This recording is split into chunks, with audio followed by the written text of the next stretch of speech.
sometimes, I think when I began sort of telling this story, I often would say, I just sort of came across this, I stumbled upon this. I think now I would sort of refer to it as an act of providential serendipity. I am Catholic. I grew up in the Catholic Church. And I was very interested in Black women's history, but when I entered graduate school at Rutgers in 2006, I had never seen a Black nun.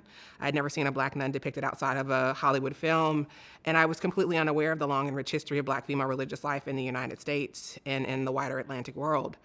I went to graduate school very interested in Black women's activism and leadership in the Black freedom struggle, and I was looking for a paper topic. And so I came to this project by going through microfilmed editions of the Pittsburgh Courier looking for sort of a hot topic in Black women's history. And I stumbled upon a newspaper article from 1968 announcing the formation of a Black Power Federation of Catholic Sisters. And I can say that I experienced a metanoia. More than the title itself, it was the image of 4 Black nuns smiling that really stayed my hand on the microfilm reader that day. And I had to ask myself a very difficult question. Why have these women been so invisible to me? How do I not know this history?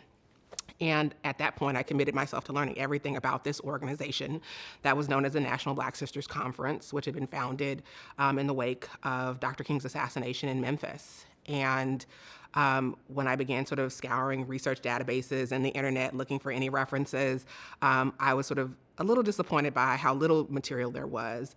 But I did find that there were some opportunities for me. The National Black Sisters Conference was still active, and so I had a list of sisters' names from the organization's website.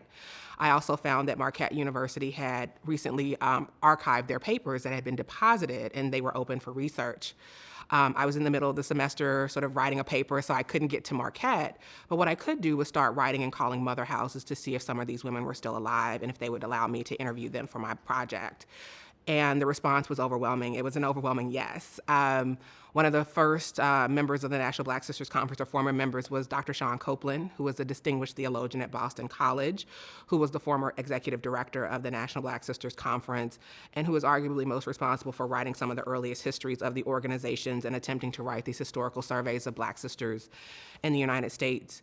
And her response was so just heartening for me. She said, "We've been waiting on someone to tell this story."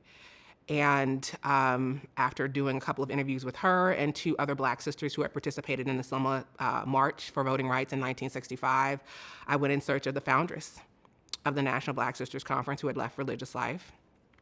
And I had been warned that, she didn't talk a lot. She had sort of left religious life. She had also left sort of that life behind her, and that she had actually turned down an opportunity to be interviewed for the Eyes on the Prize documentary.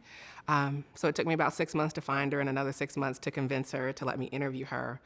But when I interviewed her, it was a really important moment. She was Pittsburgh's first religious sister of mercy, first African-American religious sister of mercy, and was the only woman present at the founding of the Black Catholic Clergy Caucus in 1968. In many ways, she was considered to be the face of the new Black Catholic sister in the 1960s. And in interviewing her, she agreed only to be interviewed on one condition, that I not write a book about her or the National Black Sisters Conference. She told me to tell all our stories. Look to the Black sisterhoods.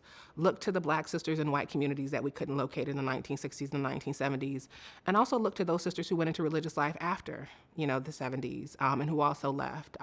That was the story that I should be telling.